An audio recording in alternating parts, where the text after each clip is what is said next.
Assalamualaikum warahmatullahi wabarakatuh. Selamat malam. Jumpa lagi dengan saya Aldi di channel Mereka Ada. Dimanapun kalian berada, saya doakan semoga kalian dalam kondisi sehat dan selalu diberikan kemudahan dalam menjalankan segala aktivitas.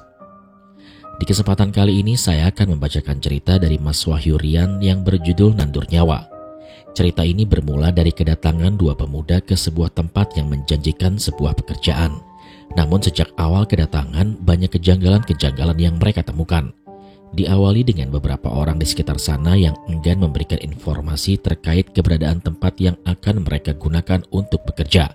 Hingga teror demi teror yang menghantui mereka ketika tinggal di sana dan bekerja di sana selama 2 bulan lamanya. Apakah mereka berdua akan bertahan hingga akhir dan mampu menguak rahasia besar di balik teror itu? Namun sebelum mulai bercerita, pastikan teman-teman sudah support channel Mereka Ada dengan cara menekan tombol subscribe dan menyalakan lonceng notifikasinya, supaya gak ketinggalan setiap video yang upload di channel ini. Kalau begitu, tanpa banyak basa-basi lagi, mari kita mulai ceritanya.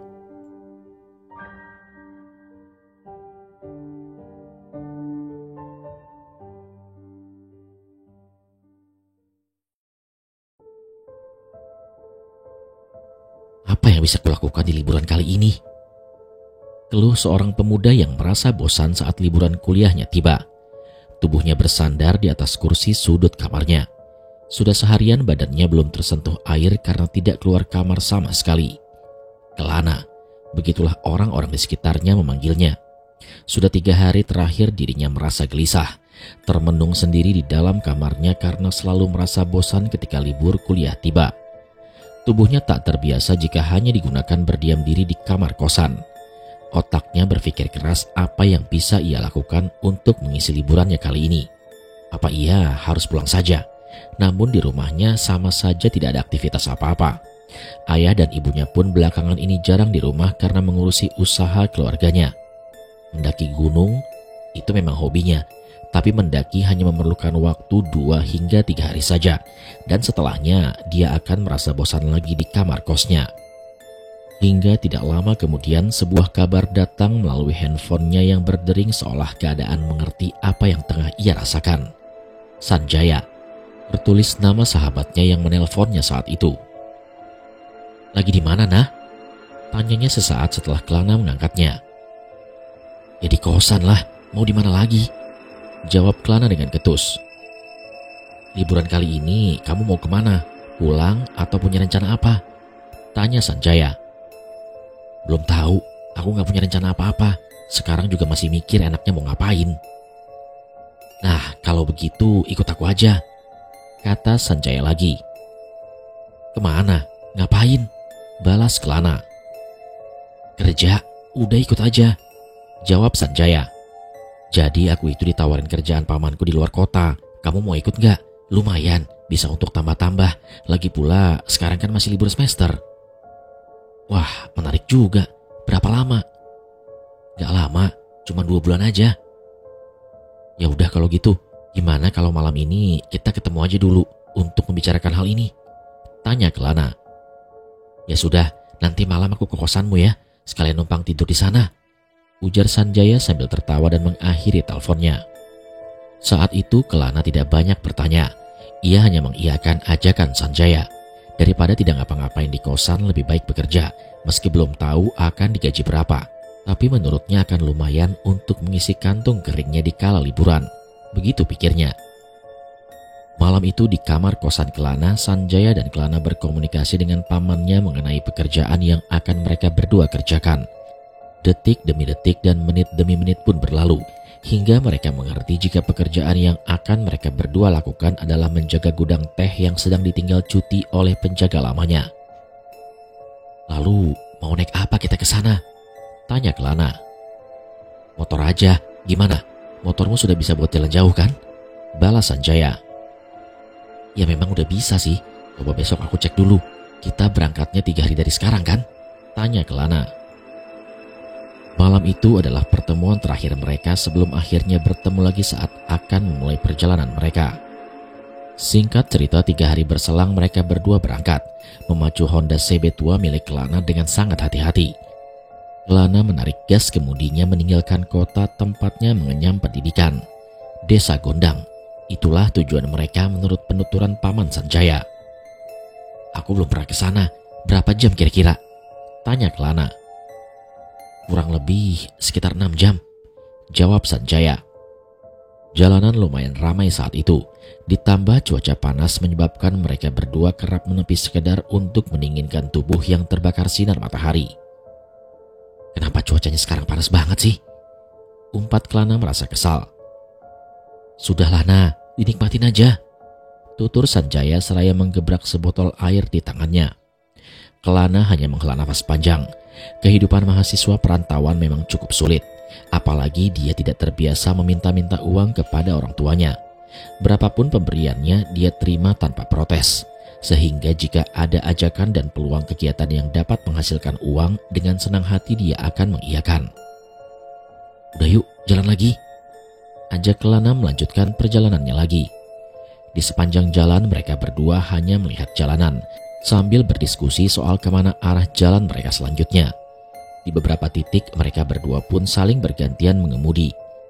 Dan selang beberapa jam kemudian, bersamaan dengan matahari yang hampir tenggelam, sebuah gapura besar bertuliskan kota tujuannya sudah berada di depan matanya. Dari sini kurang lebih 1 jam lagi perjalanannya. Berhenti atau langsung? Tanya Sanjaya yang kini memegang kemudi. Terserah aja, kalau capek ya minggir. Kalau enggak, ya lanjut gas aja udah, ujar Kelana. Tanpa menjawab, Sanjaya menambah kecepatannya. Itu artinya dia memilih langsung melanjutkan perjalanannya daripada menepi untuk beristirahat. Lama-kelamaan kondisi jalan semakin lengang. Kontur jalanannya pun berubah menjadi naik turun. Apa sebentar lagi sampai? Tanya Kelana. Mungkin iya, gantian aja biar kamu yang di depan, biar aku komunikasi dengan pamanku, ucap Sanjaya. Di salah satu persimpangan jalan, ketika cukup lama menggerus aspal yang tidak lagi mulus, Sanjaya mengarahkan motor ke tepi jalan, di depan warung yang berdiri di antara jalanan yang sepi. Aku mau nelpon pamanku, sekalian kita ngopi dulu, ucap Sanjaya. Sanjaya dan Kelana masuk ke dalam warung, menghampiri seorang pria pemilik warung tersebut. Sudah ada 2 pemuda yang sudah duduk di dalam warung itu. Kopi hitam panas 2 ya Pak, ucap Sanjaya. Tidak berapa lama pria pemilik warung itu datang membawakan 2 gelas kaca kepada mereka berdua. Sanjaya mencoba bertanya kepada pemilik warung itu soal desa dan gudang teh tempatnya bekerja besok. Karena jika bisa mendapatkan informasi dari pemilik warung, dia tidak perlu lagi menelpon pamannya. Begitu pikir Sanjaya. Pak, maaf, apa boleh saya bertanya? Mau tanya apa Mas? Balas bapak pemilik warung itu. Desa Gondang di mana ya Pak?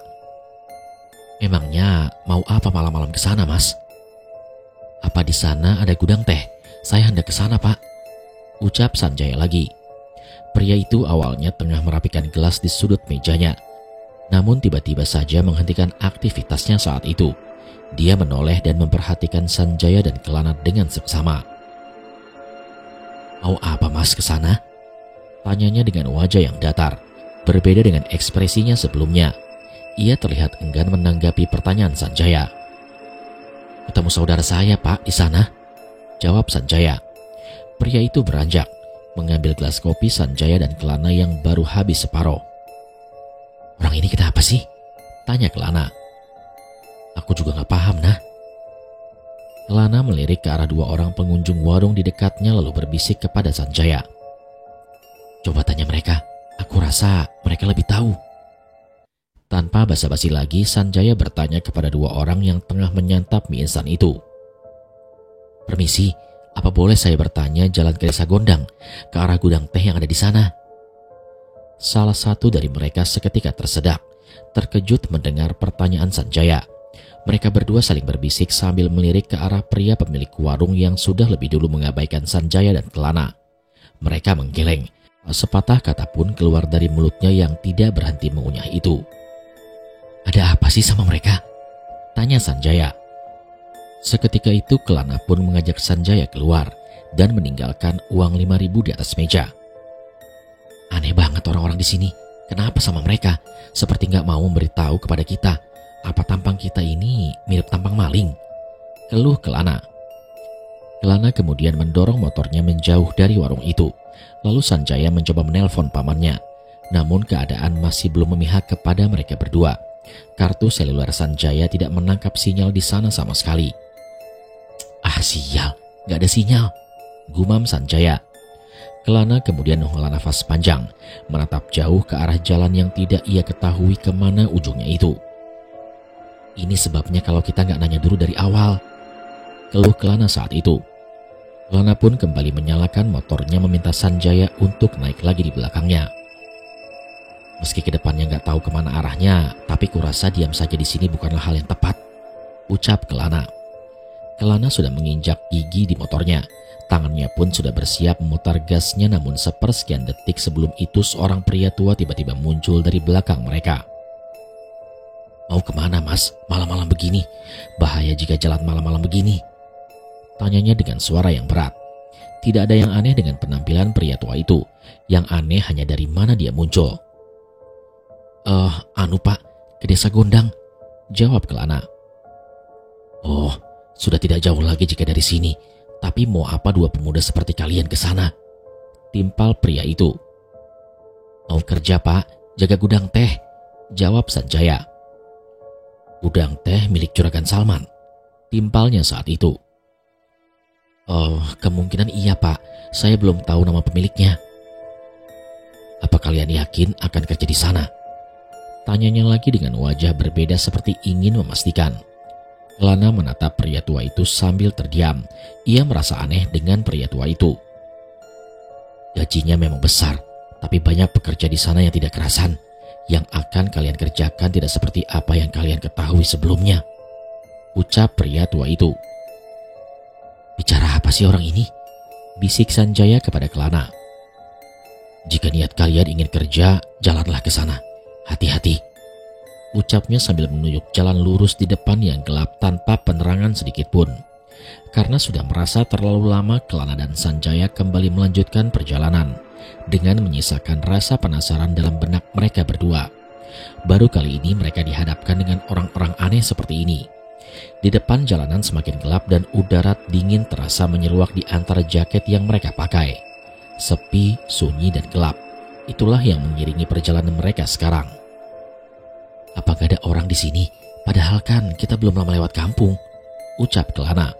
Sanjaya mengangkat bahu. Entahlah, mungkin memang jam segini udah dianggap larut malam sama warga di sini. Setelah 10 menit berjalan, Kelana menyadari keberadaan seseorang di ujung pandangan matanya. Ia mengenakan sepeda unta dengan jaket loreng tebal di badannya. Semakin dekat, orang itu semakin jeli memperhatikan Kelana. Apa itu pamanmu? Tanya Kelana.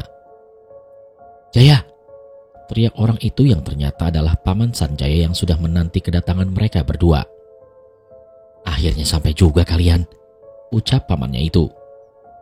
Paman Sabto, nah, panggil saja nama pamanku dengan itu. Di mana tempat tinggal paman? Kami sudah kedinginan, tanya Sanjaya. Gak jauh dari sini, tapi rumah yang akan kalian tempati nanti tidak di rumah paman. Tempat untuk kalian sudah disediakan oleh juragan, tutur paman Sabto sebelum menuntun sepeda untanya mengarahkan Sanjaya dan Kelana. Sanjaya dan Kelana saling menatap bingung karena merasa sungkan jika harus menyalakan motornya. Kelana pun menuntun motornya dengan keadaan lampunya yang menyala. Mereka berdua dibawa menelusuri jalan setapak berbatu. Mereka pun hanya mengikuti saja. Hawa dingin kian terasa menempel di kulit. Dan tidak ada tanda-tanda keberadaan manusia di sekitar sini kecuali mereka bertiga. Jauh rumahnya paman? Tanya Sanjaya. Tidak, kita jalan ke arah sana, ucap pamannya sambil menunjuk satu arah dengan tangannya yang menggenggam senter. Apa kamu gak merasa janggal di sini? Tanya Kelana. Janggal? Janggal apa? Balas Sanjaya. Susah dijelasin. Tapi aku merasa ada hal yang janggal di sekitar sini, jawab Kelana. Sejak beberapa tahun terakhir, entah berasal dari mana, insting Kelana terhadap hal-hal yang berbau mistis pun menjadi tajam. Jalanan yang dimaksud pamannya dekat ternyata cukup jauh bagi mereka berdua, hingga akhirnya kaki mereka tak merasakan menginjak bebatuan keras lagi. Jalanan sekarang berganti dengan tanah yang ditumbuhi rumput hampir setinggi mata kaki. Dan di depan mereka terhampar luas perkebunan teh dengan satu bangunan cukup besar di antaranya. Apa itu tempatnya, Paman? Tanya Sanjaya. Iya, sudah dekat kan? Timpal Paman Sabto. Lagi-lagi Sanjaya dan Kelana saling menatap bingung. Terlihat perasaan takut di antara mereka berdua. Gudang dengan bangunan kecil dekatnya tampak remang-remang disinari lampu kuning yang menyala tidak begitu terang. Yang itu gudangnya, dan rumah yang disediakan untuk kalian berdua ada di sana, ucap Paman Sabto sambil menunjuk ke sebuah rumah kayu yang berjarak kurang lebih 100 meter dari gudang itu. Gak perlu takut, di belakang sana gak jauh dari sini ada perkampungan warga. Kalau malam memang gelap gulita seperti ini, tapi kalau pagi dan sore kalian akan betah tinggal dan bekerja di sini, ujar Paman Sabto. Seorang pria tua yang mungkin berusia sama oleh Paman Sabto tampak berdiri di depan rumah memperhatikan kedatangan mereka berdua. Siapa itu, Paman? Tanya Sanjaya. Itu yang akan membantu kalian. Kalian tidak tinggal sendiri di situ. Sudah ada 2 pekerja di sana. Kelana menghentikan langkahnya sejenak memandangi rumah itu. Rumah yang tidak begitu besar sepertinya terbuat dari kayu jati yang sudah berusia puluhan tahun. Angin yang beralun seperti mengalirkan kesan tersendiri. Tubuh Kelana menangkap aura negatif terpancar kuat di antara gudang dan rumah itu. Ini sih udah mirip rumah-rumah hantu di film-film horor, ucap Kelana. Apa kamu gak takut? Tanya Kelana lagi kepada Sanjaya. Sanjaya menarik nafas panjang dan menghembuskannya dengan kencang. Mau gimana lagi? Kita udah terlanjur sampai di sini. Lelah jika harus kembali. Kita jalani dulu aja, ujar Sanjaya. Tidak ada hal lain yang bisa Kelana lakukan selain menerima dan menjalaninya saja. Sudah sampai. Ini Pak Kasno. Dia penjaga di sini dan juga sekaligus merawat rumah ini, tutur Paman Sabto. Kelana dan Sanjaya tidak berani menatap mata Pak Kasno secara langsung. Sosoknya ramah namun terasa dingin. Ia mempersilahkan mereka berdua masuk melewati pintu bercat kuning yang sudah hampir pudar seluruhnya. Baru beberapa langkah masuk, Kelana merasakannya lagi. Merasa ada hal janggal di rumah ini. Ada yang gak beres di sini, bisik Kelana kepada Sanjaya, namun Sanjaya tidak meresponnya. Mereka berdua sekarang duduk di ruang tengah rumah itu. 3 gelas teh panas dan singkong rebus sudah tersaji di atas meja di depan mereka. Silakan diminum, cocok dengan suasana dingin di sini, ujarnya sambil menyalakan sebatang rokok lalu menghisapnya. Pak Kasno menoleh pelan ke arah Kelana, kemudian tersenyum kecut seraya mengatakan, apa yang kamu pikirkan di dalam kepalamu, Mas? Tujuanmu kemari untuk bekerja kan? Atau ada hal lain? Kelana pun terkejut ditembak pertanyaan seperti itu. Sanjaya menatap tajam ke arah Kelana. Sudah kubilang, jalani saja dulu. Gak perlu kamu mikir aneh-aneh. Maaf Pak Kasno, namanya anak muda perlu beradaptasi dengan lingkungan baru, ucap Paman Sabto kepada Pak Kasno. Mungkin bisa diberitahu saja di mana tempat tidur mereka. Kasihan seharian ini di jalan, ucap Paman Sabto lagi kepada Pak Kasno. Gak usah diminum airnya, minum air putih saja, bisik Kelana sebelum akhirnya Pak Kasno berdiri untuk mengantarkan mereka ke tempat mereka berdua beristirahat. Kemudian Paman Sabto pamit pulang, meninggalkan Sanjaya dan Kelana bersama dengan Pak Kasno yang baru malam ini mereka kenal. Gak tahu bisa berapa lama aku bisa bertahan di rumah ini. Aku rasa rumah ini menyimpan sebuah rahasia yang hanya diketahui oleh orang-orang tertentu saja, ujar Kelana kepada Sanjaya di dalam kamar baru mereka berdua. Aduh, kamu ini apa lagi sih? Tanya Sanjaya dengan sedikit kesal. Udah, tunggu aja. Kamu belum mengerti dan aku sendiri susah kalau harus menjelaskannya, tutur Kelana saat itu. Sebuah suara langkah kaki terdengar mendekat dari luar kamar. Langkahnya sangat pelan sampai akhirnya pintu kamar di hadapan mereka berdua terbuka. Ternyata suara itu berasal dari Pak Kasno. Dia menghampiri mereka lagi dengan wajah yang lebih dingin. Tidak perlu mencari tahu atas apa yang bukan hakmu. Sudah semestinya pendatang menghormati segala hal yang ada di sini. Istirahatlah. Besok pagi akan saya antar kalian ke gudang, ucap Pak Kasno lalu menutup pintu. Suasana malam di situ memang sunyi sekali. Belum lagi suara anjing-anjing yang bergaung entah dari mana asalnya. Kegelapan malam di sini seperti sebuah ancaman yang siap menyerang sewaktu-waktu. Tidak ada yang tahu siapa atau apa yang tersembunyi di balik rumah ini atau di balik Pak Kasno. Untuk sekarang percuma jika menjelaskannya dengan Sanjaya karena dia tidak akan percaya. Kacau, Malam itu pikiran Kelana benar-benar kacau. Sebelum genap 1 jam berada di rumah itu, Kelana sudah berpikiran untuk pulang saja malam itu. "Kita pulang aja gimana?" tanya Sanjaya kepada Kelana. "Pulang? Enak aja mulutmu ngomong gitu. Kita ini baru sampai loh, nah. Jangan hanya karena perasaanmu yang tidak berdasarkan itu, lalu sekarang ngajak pulang. Sudahlah, tenang saja. Anggap saja kita ini sedang bekerja magang di sini, namun bedanya kali ini menghasilkan uang," ucap Sanjaya. Kelana hanya bisa menghela nafas. Wajah bingungnya tidak bisa disembunyikan malam itu. "Sekarang tidur aja, apa nggak capek badanmu?" ketus Sanjaya. Malam itu mereka berdua tidur dengan posisinya masing-masing di atas kasur lantai yang membatasi tubuh mereka dengan alas rumah yang hanya dilapisi oleh pasir cor tanpa keramik. Suara jangkrik dan hewan malam mengisi suasana malam itu. Kelana masih termangu dengan pikirannya sendiri. Sementara Sanjaya sudah tidak sadar lagi dengan berselimut sarung yang ia bawa. Memang sesuai dengan tempat dan ketinggiannya. Udara di sini dinginnya bukan main. Waktu malam itu semakin berlalu. Malam sudah semakin larut. Kelana melirik jam di tangannya, waktu sudah menunjukkan jam 12 lewat. Dia masih berusaha tidur dengan segala pikiran yang terus menghantuinya malam itu. Di saat matanya sudah terpejam, tiba-tiba Kelana mencium aroma tidak sedap menyeruak melalui 2 lubang hidungnya. Seketika Kelana terhenyak dan kembali membuka matanya, kemudian mengedarkan penglihatannya ke segala arah di tengah kegelapan. Tanpa ia sadari, ternyata pintu kamar yang semula tertutup sekarang sudah agak terbuka. Kelana mencoba memeriksa dengan mengintip melalui celah pintu yang terbuka. Cukup lama dia memeriksanya hingga tidak lama kemudian matanya menangkap sebuah pemandangan yang cukup membuat jantungnya berdegup seketika. Selama beberapa detik Kelana termangu, tidak yakin dengan apa yang ia lihat saat itu. Apa itu? Atau siapa dia? Batin Kelana saat itu. Sesosok makhluk yang tidak begitu jelas, tapi Kelana bisa melihatnya kalau sosok itu adalah seorang laki-laki, memiliki tinggi hampir menyentuh langit-langit rumah. Terlihat rambutnya yang panjang, tergerai berantakan hingga punggungnya. Kelana yang masih belum sepenuhnya sadar nampak terhenyak di balik pintu kamar. Ia memandanginya terus-menerus hingga tanpa disadari, kini sosok itu berbalik ke arahnya. "Mau apa kamu?" tanya sosok itu dengan suara berat dan mengeram. Meski sekilas Kelana bisa melihat dengan jelas wajah sosok itu.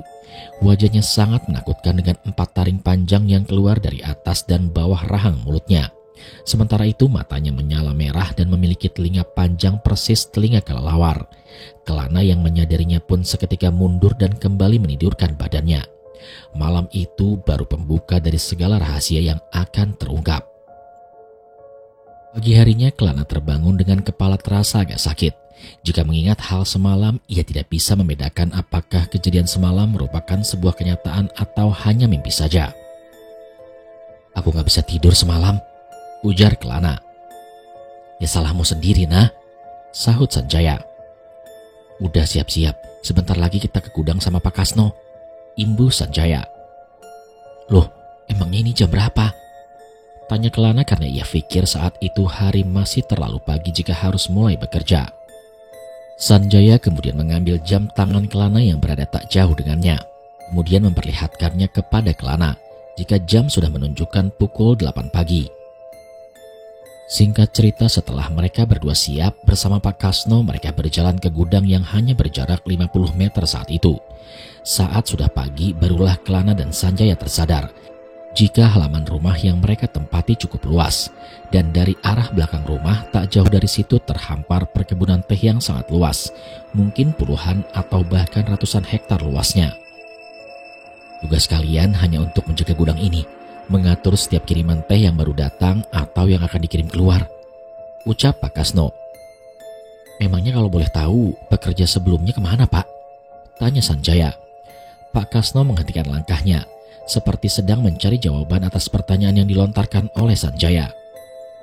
"Sejak 2 minggu lalu dia pamit pulang, tapi sampai sekarang belum juga kembali lagi ke sini. Saya juga nggak tahu, tapi juragan menyuruh saya untuk mencari pekerja lagi," ucap Pak Kasno.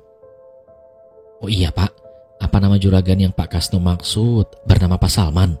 sahut Kelana. "Dari mana kamu tahu? Kan saya belum memberitahumu." "Semalam saat kami tanya dengan orang di jalan mengenai jalan arah ke sini, Orang itu memberitahu jika nama pemilik gudang ini adalah Pak Salman. Semua berjalan normal saat itu. Seharian mereka berdua diajarkan tentang pekerjaan-pekerjaan yang sehari-hari akan mereka lakukan. Semua ruangan yang ada di gudang itu pun tak luput dijelaskan oleh Pak Kasno. Namun hingga saat hari sudah akan sore, ada satu ruangan yang tidak dijelaskan olehnya, bahkan semua orang yang dijumpai Kelana tidak satu pun masuk ke dalamnya. Kelana pun merasa penasaran. Kelana mencoba mengeluarkan pertanyaan kepada Pak Kasno. "Di sudut itu ruangan apa, Pak?" "Ruangan apa yang kamu maksud, Mas?" sahut Pak Kasno. "Itu, Pak," ucap Kelana sambil menunjuk ke satu titik yang ia maksud. "Itu ruang pribadi juragan. Dia tidak mengizinkan siapapun untuk masuk ke sana." Aneh, batin Kelana saat itu. Selain itu, beberapa kendi air kecil yang ditata di atas piringan besi pun terlihat di beberapa sudut gudang. Kelana dan Sanjaya hanya saling bertanya satu sama lain apa kegunaan kendi-kendi itu, tanpa berani menanyakannya kepada Pak Kasno atau orang-orang yang ada di sana. Saat siang, Pak Kasno sudah meninggalkan mereka berdua. Kini Kelana dan Sanjaya sudah melakukan pekerjaannya masing-masing, yakni Kelana mengatur tempat penyimpanan karung teh dan Sanjaya mencatat setiap pengiriman teh yang masuk dan keluar gudang. Matahari kini mulai memerah. Sinarnya pun perlahan tidak lagi panas, berganti dengan hawa dingin yang perlahan meraba-raba. Kelana yang tengah duduk di dekat salah satu pintu gudang melihat seorang laki-laki paruh baya yang mencuri perhatiannya. Pakaian yang ia kenakan compang-camping, rambutnya panjang seperti tidak terurus, mirip orang gila yang berkeliaran di jalan. Di tangan kirinya memegang sebuah kantong plastik berwarna hitam, serta tangan kirinya berkali-kali merogoh dan mengeluarkan sesuatu dari dalam kantung plastik itu. Kemudian ia melemparkan benda-benda yang mirip tanah namun berwarna hitam legam ke tanah yang ia pijaki. Kelana masih memperhatikan orang itu, sampai akhirnya pada satu titik dia menoleh dan tersenyum melihat Kelana. Kelana pun membalas senyumnya untuk sekedar menghormatinya. "Ngapain orang itu?" ucap Kelana sendiri. Cukup lama memperhatikannya, Kelana pun mendekatinya. "Bapak sedang melakukan apa?" tanya Kelana. "Kerja, Mas," jawabnya yang malah membuat Kelana menjadi bingung. "Iya, kerja, sama seperti jenengan yang sedang bekerja di sini, iya kan?" timpal kakek itu. Kelana cukup terkejut mendengarnya. Ia belum genap 1 hari bekerja di sini, namun bagaimana orang ini tahu? "Saya juga dipekerjakan oleh juragan, dan ini pekerjaan yang diberikan kepada saya," tutur laki-laki paruh baya itu. Kini hari sudah mulai petang. Kelana dan Sanjaya sudah diizinkan pulang dan beristirahat. Mereka berdua pun kembali berjalan menyusuri jalanan yang tidak terlalu jauh itu. Ketika sampai di depan rumah, kebetulan ada seorang laki-laki melintas membawa sekarung rumput yang entah dari mana ia mengambilnya. Kemudian laki-laki itu menanyai Kelana dan Sanjaya bergantian. "Kalian orang baru ya tinggal di sini?" tanya laki-laki itu. "Iya, Pak," jawab Sanjaya. "Kalian ini cukup berani ya," tandasnya. "Loh, memangnya kenapa, Pak?" sahut Kelana. "Nanti kalian berdua juga akan tahu sendiri," ucap laki-laki itu lalu pergi meninggalkan mereka berdua. "Aneh orang itu. Sudah berapa orang aneh yang kita temui semalam, mereka seakan memberikan pertanda kepada kita," ucap Kelana kepada Sanjaya. Sanjaya hanya bisa mendengarkan Kelana berbicara.